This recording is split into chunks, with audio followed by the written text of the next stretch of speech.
Chimera has just gotten a huge update in Master Duel. Hey guys, Otaku back with another video, and today we're looking at Master Duel yet again. So Master Duel has officially released not only the Fiendsmith cards, but the White Forest cards into the game, and Chimera really likes a good chunk of those cards. But not to mention on top of that, they also released a good portion of the new Supreme Darkness White Forest cards, like Fiendsmith Azamina of the White Forest, Saint Azamina, and plenty more. Meaning, Chimera can play full power White Forest Azamina, and because it's a different ban list, we got a lot of cool toys to play with that we don't have in the TCG. Before we do jump into the list, though, I do want to point out that I have noticed that a great deal of you that watch my videos are not currently subscribed to the channel. And if you like competitive-based content, deck lists, or even just tier lists, consider subscribing to the channel so I can continue to make videos like this one.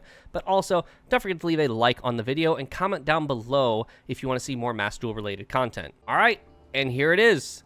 The Chimera Fiendsmith Azamina deck build of my wildest dreams. Big thing to note here is that in Master Duel, Max C and Mulcharmy Fualas are like a big thing in the game right now, and Chimera has a hard time playing through Fualas as it is, but Max C on top of that. The cool thing here is that Chimera Fiendsmith Azamina does have the ability to just deck people out if you want to take the Max C challenge, as long as they don't heavily draw into major interruptions. So, you know, play at your own risk at that point. You can play hand traps like Ash Blossom or Called by the Grave if you absolutely want to. I have seen success just trying to take up the challenge or trying to build up a board that doesn't matter how many cards they have. The perks with Max C and Fualas is that they kind of conflict with each other. Max C is going to draw cards regardless of the special summon, whereas Fualas at the end of the turn is going to put stuff back until they have what you have on the board plus 6. Meaning that it doesn't really matter how many cards they draw, they're going to not have all of those cards at the end of their turn. They probably will still have a significant amount, but not that much. But like I said, if you want to play more hand traps like Ash Blossom and Called by the Grave, go for it. Obviously, Called by is at 2. Ash Blossom is still at 3, obviously. So, you know, go for it. I just personally, and I've seen a lot of comments of people asking this in past Chimera-related videos, Chimera is a fusion-related deck, meaning that no one card is a one-card combo. Meaning you don't really want to be clogging up your hand with hand traps when none of the hand traps even meet the requirements for any of the fusion monsters. So at the end of the day, the hand traps are heavily conflicting with your overall goal, and they are taking up resource slots. That Ash Blossom could be a Baphomet or a Gazelle, but instead it's just a ghost girl that's doing nothing in your hand. But enough about that, let's talk about the list. So we do have the Fabled Lurie for the obvious Fiendsmith engine. We are playing 1 track. You can play 2 or 3 if you want. I'm just trying to cut it down to 40, but also UR dust is a concern.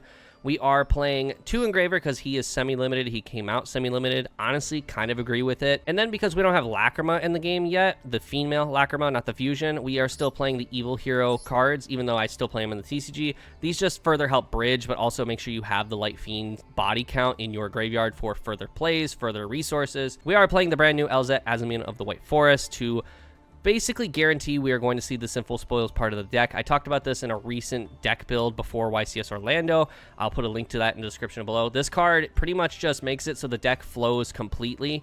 It's an illusion, which means it's searchable off of Nightmare Apprentice, but also off of the fusion effect of Gazelle. And then you can use this to fuse into the Moa Regina, synchro it away so that way you can get your hands on the Wanted or the Deception. We are playing 3 Gazelle. Gazelle is just the best normal summon in the deck at this point. If he gets impermed, you know, that sucks, but we have ways to dodge that. Codal is still a 3 of. You can cut this down to 2 if you want. I just think that like Codal is just huge. Also, the illusion count is still necessary. We're playing 2 Mirror Sword Knight, mainly because we don't want to use this to conflict with the normal summon of Gazelle. If we open both these, I'm always normal summoning Gazelle, but also that way Mirror Sword Knight could be a different card, preferably. But at the end of the day, it's still a negate. But also, if you summon this, activate its effect, tribute for cost, and they go Fualas, then you're just giving them a draw that you are already going to be giving them to begin with, but it's just an extra draw they don't need to have. One of the Big Wing Baphomet, mainly because we don't want to open this in our opening hand if we can help it. Opening this in the opening hand doesn't do much for us, especially since fusing it away means we're going to get no value off of its second effect to special summon an illusion from the graveyard. We want to bring this into the combo later into the combo. I've been doing 1 Baphomet for a long time in the TCG. I have yet to look back on it. Running 3 Bestials, 1 Mag, 2 Druis Worm. Fiendsmiths are in the game, meaning Bestials are important. So we are going to be playing these fuckers. Also, they are level 6s, which means we can play Beatrice, who is not banned in Master Duel for some reason. 2 Nightmare Apprentice, you can play 3. Again, I was just trying to cut it down to 40 count. But if you want to play the third one, go for it. I don't actually have the third one because of UR Dust. I could craft it if I wanted to. I'm not going to. But she also is just not like the overbearing like 1-card combo like everyone gives her credit for. I'm playing 2 Diabell Star. You can play 1, you can play 3. It's really up to you. I know Wanted's at 1, but because of LZ, we are able to bridge into that part of the deck pretty fine. So we don't need to like guarantee it by like playing more than 2 Diabell Star. I play 2 just so that way like I don't always have to go through that line to get there. But at the same time, she is just an extra body. Then we are playing the Diabells because she's just our best end board piece. We can guarantee ending on her now because we are playing the Wanted package. So we will always have a Sinful Spoils card in the graveyard. Just a crazy card, crazy strong card. And this is like, Diabells is probably the reason that Chimera, if they go completely uninterrupted, will just not lose the game.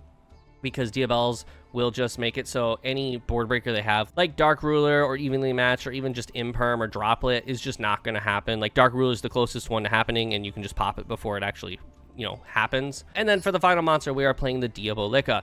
This card's just crazy. I was playing this in the TCG for a short bit. This is just make sure that you always are having a body on the board, but also helps you like recycle Engraver. If you end up getting Engraver in the graveyard without using his hand effect, and then you dump this to the graveyard, this will let you add the Engraver back to hand and then use its effect to get tracked Luri, etc, etc. We're playing 1 Foolish Burial because it obviously is limited, but Foolish Burial just helps like get certain things into the graveyard that you want in the graveyard. It helps you get an Engraver in the graveyard if you need him in the grave. It gets the Sinister Necrom, so that way you don't have to dump off the Baphomet. But also could get you the Diabolica or even one of your missing pieces like Kodal or Sword Knight if you absolutely need it. We're playing 3 Talents. Talents is just huge in the current format of Master Duel. You know, just activating this to take away a Desiree or just any like problematic monster is really good, or just drawing 2. Master Duel is littered with hand traps just everywhere between Fualos, Maxi, Ash Blossom, Nibiru, just everything. So Talents is just going to help you further like be able to look at the hand and say no. It's going to punish hand traps. As for the Azamina, we are playing 1 Hollowed Azamina, 1 Deception, 1 Wanted, and 1 Sinful Spoils of the White Forest. Sinful Spoils of the White Forest is just another way to make Guardian Chimera, because sometimes we don't end on Chimera Fusion. So just having this as an extra set off of Diabell Star, if we take the line that we normally want to take, we need that extra Sinful Spoils to set off of Diabell Star. But it is also just good because it is a quick play as well. It can also just special summon a Fiend, Illusion, or Spellcaster from your hand if you absolutely needed to do that. Just a really overall good card. Then we are playing 1 Called By. You can bump it up to 2 if you want, and then 3 a Forbidden Droplet. This card's just crazy in the current format because like if your opponent ends on Desiree, it's probably not going to be targetable, so you're going to need Forbidden Droplet to tell it no. As for the extra deck, it is actually kind of tight because certain cards are not banned in Master Duel, which means you best be damned we're playing them. We are playing 1 of Chimera just for the hand rip, 2 of Baphomet because it's the most flexible. You've heard this spiel 1,000 times. 1 of Chimera the Illusion Beast because it's an OTK, but also this is like our go-to out for the Yubel deck, which is littering all of Ranked in my personal experience. So like this just outs anything Yubel because they think they're cocky. If you just get the Nightmare Pain off the board and then you just swing into Yubel, yes, it's going to reflect on the first hit, but then you hit it 3 more times and you just win the game. And then 1 Guardian Chimera. For the Azaminas, we are playing Sylvia, 1 Murcielago, and the Moa Regina. Moa Regina is big because we're going to be making this off of the LZ and then bringing the LZ back with Moa Regina and then synchroning away for the Chaos Angel, so that way we can get to our Wanted package. But also because it's an illusion, you can bring it back with Chimera, and if you have the Sinful Spoils of the White Forest set, you're going to be able to trigger this, which means it's going to pop 2 cards on your opponent's board. Just a really strong card. Obviously, Sylvia is just a Omni Negate, and the Murcielago helps you further bridge into your Sinful Spoil stuff, but also just helps you like do attack manipulation so you can even further get to game if you can't get to the OTK. For the Fiendsmith stuff, we are playing Lacrima because he's not banned in Master Duel. Obviously, time rules are not a thing, which was the main reason he got banned in the TCG. It's really weird playing Lacrima because I'm so just used to not playing him. So playing him in Master Duel has really just messed with me. But because we are playing him, we are playing Appaloosa because the Fiendsmith engine is just free Appaloosa. Same with Beatrice, it's free Beatrice. I have considered cutting Beatrice because there are just times where I summon Beatrice and I'm sitting there thinking, didn't really need her. There's the possibility you can just cut Beatrice and put like Desiree, because as you see, we're not playing Desiree. I couldn't fit him. He does further bolster the end board, but overall, like, Master Duel is a scenario where you are not always going to get to go first, and it is a best of one format, so you kind of want to optimize your deck on the possibility that you have to go second, and Desiree doesn't overly help with that. We are still playing Caesar, of course, because the Fiendsmith engine is just free Caesar. Helps us counter Nibiru, especially if our opponent is playing Nibiru. And then, obviously, Requiem and Sequence. So, yeah. We're going to go ahead and show you guys a couple of games just for overall example of what the deck is capable of doing. And then I will see you all at the end of those.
And that's the deck. I'm curious to hear what you guys think down in the comments section below, but also I've noticed that a great deal of you that watch my videos are not currently subscribed to the channel, so consider subscribing to the channel so I can continue to make videos like this one. But also, let me know if you want to see more Master Duel related content. But with that, I'll see you all in the next video. See ya.